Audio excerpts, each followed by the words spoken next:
আমরা বলেছি ইমাম সাহেব থাকবে না তো থাকবে না। মসজিদ কি আপনার বাপদাদার সম্পত্তি নাকি যেখানে যা ইচ্ছা তাই করবেন? এটা আল্লাহর ঘর, এখানে সবার সমান অধিকার আছে। ঠিক ঠিক ঠিক, একদম চুপ। তুমি এর একটা কথা বলবে না। চুপ করবো মানে? ক্ষমতার জোরে আপনারা যা নয় তাই করছেন। এই সত্য, এই মসজিদে আর কোনো ইমাম পরিবর্তন হবে না, পরিবর্তন হবে এই মসজিদের কমিটি। সম্মানিত হাজিরিন, জুলুমকারীকে আল্লাহ তাআলা পছন্দ করেন না। যারা ক্ষমতার অপব্যবহার করে জনগণের উপরে জুলুম নির্যাতন করেছেন, আল্লাহ তাদেরকে অপমানিত লাঞ্ছিত করে দেশ থেকে বিতাড়িত করেছেন। ঠিক ঠিক, ফেরাউন নমরুদও দুনিয়াতে এসে ক্ষমতার অপব্যবহার করে জনগণের উপরে জুলুম নির্যাতন করেছেন। হুজুর মেলাদিন পর ফেরাউন নমরুদও মন খুলে কথা নিজেদেরকে বলতে এত পারছে। ক্ষমতাধর ভালোই মনে লাগছে। করতেন হুজুর যে অনেকদিন নিজেদেরকে পর এমন বিধাতা আলোচনা বলে করছেন। দাবি করতেন। আল্লাহ তাদেরকে লাঞ্ছিত অপমানিত করে দুনিয়া থেকে বিদায় করে দিয়েছেন। তাই এখনো আপনারা যারা জুলুমের সাথে জড়িয়ে আছেন ফালতু তাদেরকে বলছি, সম্প্রতি আপনারা দেখেছেন কিছু জুলুমবাজ লোক বিচারপতির আসনে বসে নিরপরাধী লোকের উপরে কিভাবে শাস্তি চাপিয়ে দিয়েছেন। আল্লাহ তাআলা তাদেরকে অপমান অপদস্থ করে কিভাবে লাঞ্ছিত করেছেন তা আপনারা দেখেছেন। জুলুমকারীরা সাবধান হন, আপনাদের পরিণতিও এরকমই হবে।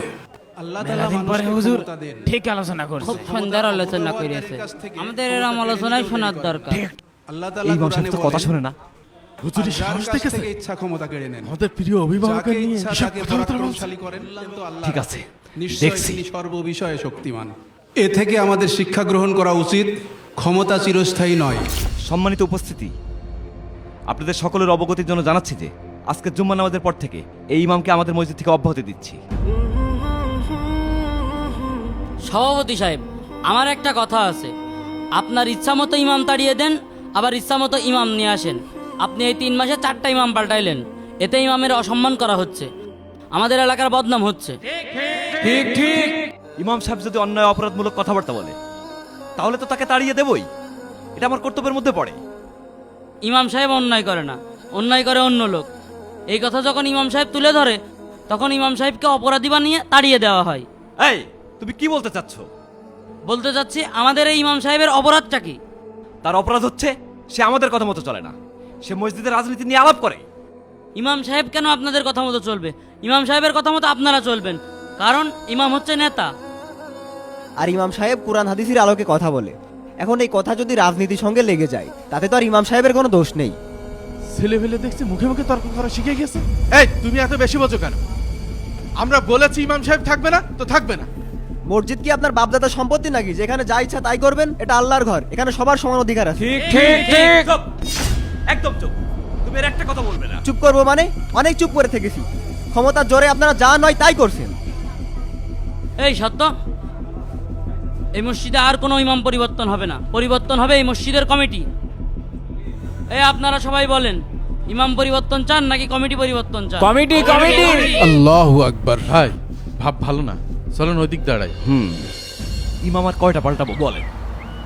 যেটাই পাল্টাই ও এসে নিয়ে সেই 2 দিন পরে রাজনীতি নিয়ে আলাপ করে। ঠিকই বলেছেন, ওই ঘুরিয়ে ফিরিয়ে আমাদের পিছনে কাটি করে। ডাক দেন ইমাম সাহেবের। এই ইমাম সাহেব, এই এদিকে আসেন। জি বলুন। আপনি আবার সে রাজনীতি নিয়ে আলোচনা করছেন? আপনাকে না কতবার বলেছি এসব রাজনীতি নিয়ে মসজিদে কথা বলবেন না। আমি কখন রাজনীতির আলোচনা করলাম? আপনার সাহস কিভাবে হলো একজন সম্মানিত বিচারপতিকে নিয়ে সমালোচনা করার? আমি তো মিথ্যা কিছু বলিনি। তারা যে অন্যায় অপরাধগুলো করেছে, জুলুম করেছে, সেই কথাই তুলে ধরেছি মানুষকে বোঝানোর জন্যে। আরে আপনার লেখা থামান। আপনাকে কতবার বলেছি রাজনীতি নিয়ে আলাপ করবেন না, আপনি আমাদের কোনো কথাই শুনছেন না। আপনি কাকে ধমক দিচ্ছেন? আমি কি আপনার গোলাম নাকি? আমি সব সময় হকের কথা বলবো, তাতে কারোর গায়ে লাগুক আর না লাগুক ওটা আমার দেখার বিষয় না। আপনি আমাদের মুখে মুখে তর্ক করছেন। আমি তর্ক করছি না, আপনাদের অন্যায় কথার জবাব দিচ্ছি। আপনার এই মসজিদে ইমামতি করতে হবে না, আপনি বাড়ি চলে যান। আপনি আমাকে মসজিদ থেকে তাড়ানোর কে? কোন অপরাধে আপনি আমাকে মসজিদ থেকে বের করে দিচ্ছেন? আপনার এত কথা জবাব দেওয়ার সময় আমার হাতে নেই, আপনি বের হন, এক্ষুনি বের হন। এই মহল্লায় কি আপনারা 2 জনই আছেন নাকি আরো লোক আছে? মসজিদের মুসল্লিরা যদি আমাকে ইমামতির দায়িত্বে না দেখতে চাই আমি চলে যাব। এই আপনার কথা কানে যাচ্ছে না? আমরা বলেছি আপনাকে চলে যেতে, তারপরও আপনি কথা বাঁচাচ্ছেন। আজকের মধ্যে যদি আপনি মসজিদ থেকে না যান আপনাকে আমি দেখে নেব। এই চলেন। হায় রে অকৃতজ্ঞ মানুষ, সামান্য সভাপতির দায়িত্ব পেয়ে এত ক্ষমতা দেখায়। প্রিয় ভাইয়েরা, আপনারাও এই মেসেজটা শেয়ার করে সবার মাঝে একটু ছড়াই দেন।